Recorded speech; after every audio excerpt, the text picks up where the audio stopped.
Okay, we're ready? All right.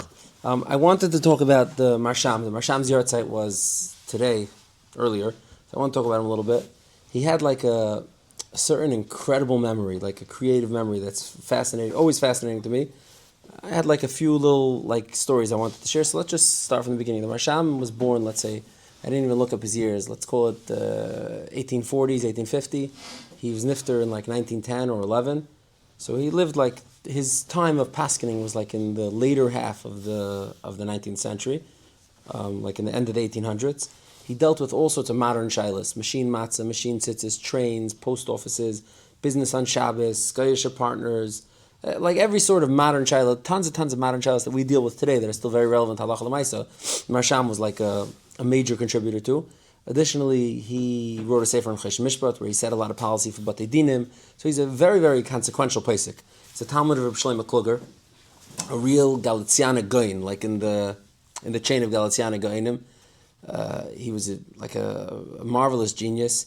I've heard him compared to Reb Moshe. He was like the Reb Moshe Feinstein of Galicia, like the pasuk Hadar Behei Yediyah, like the pasuk, meaning he wrote hundreds, maybe probably thousands of tshuvas in his career. He gave smicha to a ton of like popular rabbanim in Galicia.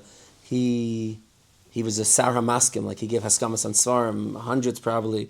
He was a very, very prominent Rav in Galicia. He was a Rav in Berezhan, which is not a huge city. He was a Chassidish Yid. I think he was a Belzer Chassid. And I wanted to just highlight something like unique about him. Now, I just figured it's a good starting point. We'll start with this story.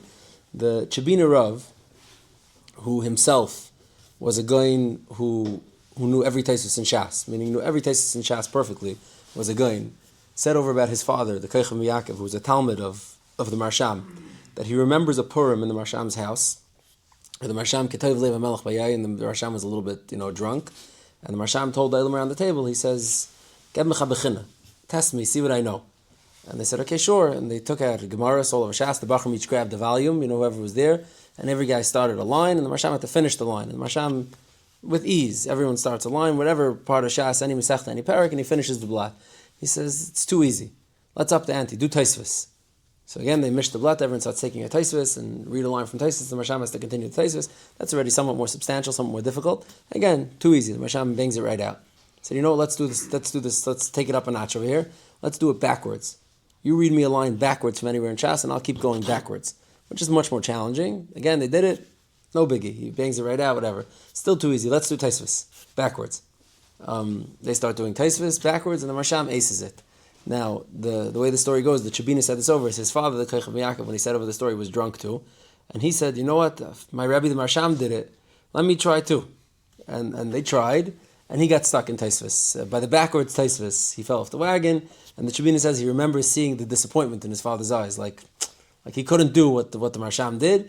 And then his father gathered himself together and said, "Was haste? Why should we even think that we could do what the Maharsham did? The Maharsham was something else. He was crazy. We don't have to feel bad about it. Why should we think that we could do what the Maharsham did?" Now, the reason why this story is wichtig to me is because it means that the Maharsham's memory worked somewhat like the Eitzar Chachma search bar. Like if the words are there, he knew them. Meaning the order is not important, the combination is not important. Like if the words are there in his head, it says in a Taisa somewhere, he knew it. And a lot of the stories that I'm going to say over now, these anecdotal halacha stories that the Maharsham has, you see this feature of his incredibly creative memory in this regard. Now, I'll start with a simple story, a cute story. The Maharsham was once sitting in his Bezdin Shtib with his Talmidim, his people were there for smicha, and in walks an older gentleman with a long white beard. He looked like a distinguished person, like not an Amaretz. And he walked in and he said, Rebbe, my tefillin hat reingefallen in milch. My tefillin fell into the milk. Mag ich trinken the milk? Could I drink it? And the Elam starts snickering around the table, these young men, and that's a silly question. I mean, tefillin is not meat. Tefillin is hardened hide. Hide is, of course, it's no bleed. Silly question. Maharsham thinks about it. He looks at this old man. He says, tell me, was it tefillin shel rosh or shel yad? The guy says it was shel yad. Maharsham says, shel yad. Rabbeinu Tam or Rashi? He says it was Rabbeinu Tam's. Maharsham says, okay, Eibazah, you could drink the milk. And the guy walks out and he's happy. So the Talmidim turned to Maharsham and said, Rebbe, what was that? What was going on? What were you discussing over there? He says, you ever don't understand. This question was not about Pasuk B'chol. It's not an Amar. It was a very tzimzach question. He says, there's an obscure halacha in Yeridei and Tzimkuf Tazayin. It says that Zeyas Adam is aser to eat because it's a sakana. You're not allowed to eat the sweat. Human sweat is a sakana to drink it or eat it, and you can't eat it. So he came in and he asked me a shayla. He said, my tefillin, which is full of sweat, fell into my milk. Am I allowed to drink the milk, or is it full of human sweat? Now, whether there's bittul b'shishim on human sweat is a nida and a shayla, probably there isn't, because chamir is sakanta misura. So he says, I asked him, is it shalreish or shalyad? Because in Shulchan Aruch it says, kol zeyas adam is asura, chutz mizeyas harosh. Mizeyas ha forgot the exact language. Chutz mizeyas harosh, except for the zeya of zeyas, like, zeyas hapanim. Chutz mizeyas hapanim. And the shach brings a remez, b'zeyas hapecha teichal lechem. Your facial sweat you could eat bread with. Meaning, he says, I asked him, was it shalreish or shalyad? Now it's a stretch to say that shalreish, means up here, but okay. He says shalreish. He said shalyad. Okay, back to square one. What do we do now? So I asked him, was it Rabbeinu Tam or Rashi? Because if he tells me Rabbeinu Tam, Mistami Zechsidish Yid, he went to the mikveh before he davened. He's not so sweaty already again. There's not really any sweat there. There's nothing to worry about. So he told me it's Rabbeinu Tam. He's good to go. It's not. There's no sweat, and he could eat it. This is like the Maharsham's like a vision of things. Like he sees things just like in a different angle. Now, there's another shaila, another interesting question that came to the Maharsham as follows. There was a town that was faced with the challenge of having to put up to host a group of soldiers from an army, and this group of soldiers was a ravenous group of soldiers that was eating them out of hearth and home, and there was nothing left to eat in the town, and they didn't know what to do. So they, as a last resort, they thought of an idea, and they pulled together their resources. They cobbled together a decent-sized pidyon, and they went to the local rebbe. I think it was a tzanza Einikel, one of the tzanza Rav Einiklach, and they brought him a pidyon, and they said, Rebbe, please daven for us that this troop of soldiers should leave our town. We should be able to survive. Otherwise, we're not going to be able to survive over here. So the rebbe says, sure, it's a big issue. He took the pidyon. I'll see what I could do. I'm going to do my best. I'm going to daven. When the rebbe starts davening, they make the trip back home. Within a few days, they get a messenger comes from central headquarters. Troop, D is moving on to a different area, and they're free to go. And just on a whim, they say, "Can we just see the order that says this?" And they look at the order, and the order is dated a month ago. It just took some time to get it from headquarters. The order is dated a month ago. It says Troop D is going to move on, X, Y, and Z. So now they go back to the Rebbe, and they say, "Listen, it's great that you davened, you did your best, but this was settled already a month ago. This troop was moving on a long time ago.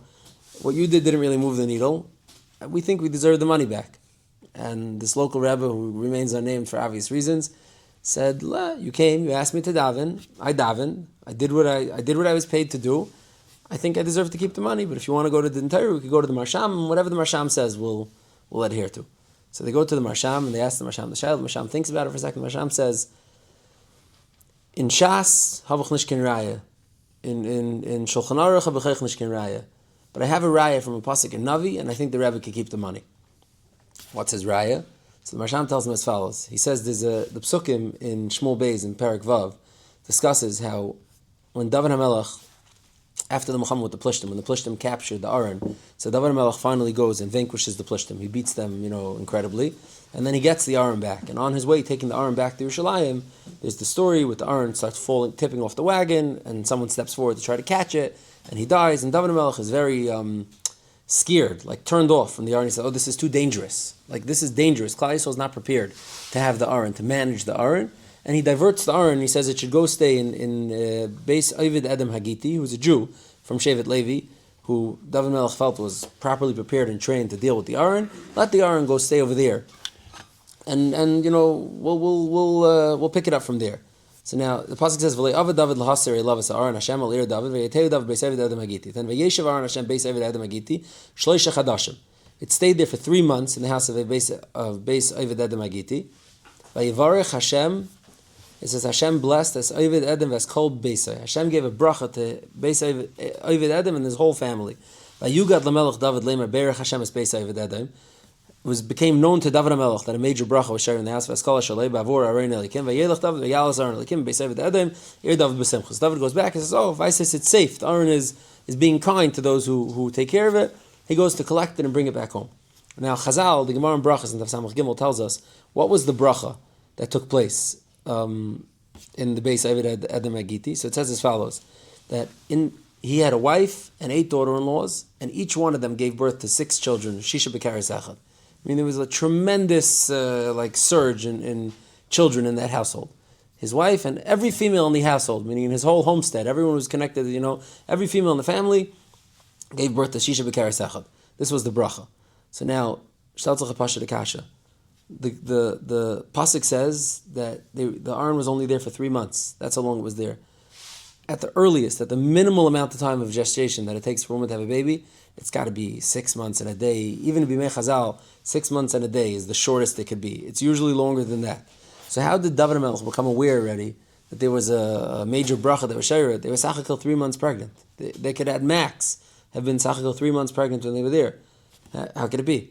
So says the Maharsham, Vaistais, you see from this that of course they were really pregnant a long time in advance. But the bracha that they got was because of the later thing that was going to happen. Meaning Hashem, who knows the whole story, knows the whole cycle, was already rewarding them in advance. Like this was built in. You'll ask me, what if they failed the test? And then maybe they would have spontaneous abortions. It would have been just all gone. But meaning the seeds were planted, but the schos that was Gerim was coming later in the future. So Maharsham says this Rebbe could keep the money. How do you know? He says maybe the tefillas that the Rebbe did, the kvittel that you gave him, is what got you the result. The letter was dated a month in advance. It was dated a month in advance because Hashem knew that you were gonna go to this kvittel, get this Rebbe, and get this tefillah. This is what the Maharsham said. Like another fascinating out of the box psak. Now the problem is, and this I saw this this is like a whole debate. There's a kavitz called Nezer Atayra in Bnei Brak, I think, maybe Shalayim, maybe, where like people were writing back, forth, like spread out over 4 or 5 different issues of it, where like them going back and forth. And the problem is that they raise is that there's a Yerushalmi and a Medrash that says that the bracha was that they had 2 children a month for 3 months. The 6 babies that they had was meaning they had a 7-day cycle, baby, 7-day cycle of Tumah, baby, 7-day cycle of Tumah, bit like 7 days, every 7 days was a pregnancy, 7 days of Tumah, 7 days pregnancy, 7 days Tumah, and they're having babies, you think they were tired.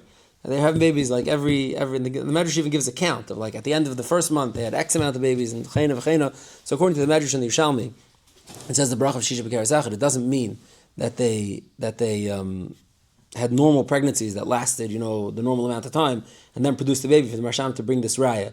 So they ask him this, how could the Maharsham have said this? It doesn't seem right. And then some saif, the back and forth in the thing there, seems that from the Gemara and the Bavli, at least the way the Achronim, like the Goyin and the Rikiv Eiger seem to be understanding it, they seem to understand Shisha B'Karis Echad means a regular normal pregnancy, not like the Yerushalmi. And it comes out that it's probably a machlekes Bavli and Yerushalmi as to what exactly the bracha of Beis Ovid Adam Hagiti was with Shisha B'Karis Echad. And the Maharsham was saying, according to the Bavli's interpretation of the bracha that he got in Shmuel, then you know that this Rebbe gets to give it, which is again just incredible, uncommon type of memory use, like an uncommon type of way of bringing up like things you would never imagine. Now it's interesting, rather just the Goyin in Adaris Leo and the Nevi'im in Koil Leo, the Goyin rather says something very seichel yashadik. He says that a pregnancy that a woman who's carrying 6 babies, even at 3 months, you could tell it's not a regular pregnancy. Like Vayesh Madavid, it's a very simple teretz. Like he says they didn't have the babies till the normal amount of time, whatever it was. They had the babies when they had the babies, but it was already a known thing that something unusual was taking place over here. Like it wasn't you didn't have to be mamash rocket science. Now I'll end off with I think one more. We have time for one more shaila. There's a shaila Salz the Maharsham had where there was a boss who hired plantation workers. Now it's not just in case someone wants to look this up. Reb Shalom Shadran, his anikel, the Maharsham's name was Reb Shalom Mordechai Shadran.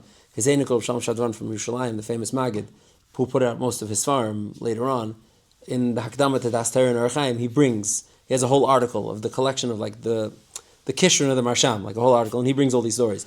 There's a shaila there of a guy who hired workers to work on like a plantation. Workers who had to be rough and tumble. He needed them to be, really ready to work, get dirty and be ready to work. And he comes out there in the morning to supervise the work, and he sees them getting up in their tents, and he sees them with little handheld mirrors, and they're brushing their teeth, and they're trimming their mustaches, and they're shaving a little bit. And he's like, no, this is giving me the wrong energy. These are mefunakim, these are like pretty boys. Pretty boys is not you can't do the work that I hired to do over here. And he summarily fired them on the spot. All the workers, he fired them on the spot. He said, you guys are not cut out for the type of work that I'm looking to be done over here. So these guys refused to be fired. This was their job. They wanted the job. They went to the Maharsham and they presented the shaila. Now, because it was a big fight and there was a big group, the Maharsham assembled like a group of Dayanim in the house, and they said, tell us what the din should be.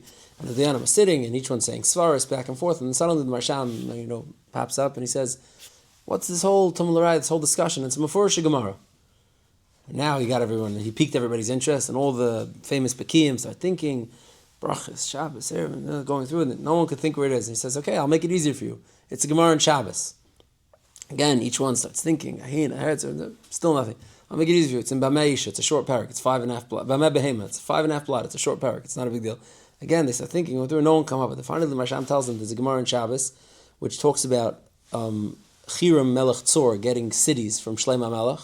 It's based on a pasuk in Malachim, and it says Chiram was unhappy with the cities. And the way it describes the cities, it says they were. I'll read the one. It says it says he says, I'm not happy with the cities you gave them, and he calls them Eretz Kavel. My Eretz Kavel. It had a lot of people who were wealthy. They had a lot of gold and silver. Because it was a rich populace, so Chiram was unhappy. That doesn't add up. Since they're rich and they're Shayna mentioned, they don't do work well. As there's the Gemara, it's an Agadat Gemara that's describing a conversation that Shlomo Melech and Chiram Melech Tzor had in the pasuk in Malachim, and the Maharsham says in Mefurish Gemara that he has a right to fire them because this type of worker is not the worker that's going to get the job done. And this is really just like a small handful of the stories of the Maharsham's like out of the box type of way of thinking. There's so many more of these chuvas, and again, there's also tons of chuvas that are very, very regular, very straightforward, down the line, regular chuvas. Maharsham passed all the biggest shadows, but just l'chvei the arts. I thought we'll share this. Hashem Shev and Aliyah. You've just experienced another Torah class brought to you by TorahAnytime.com.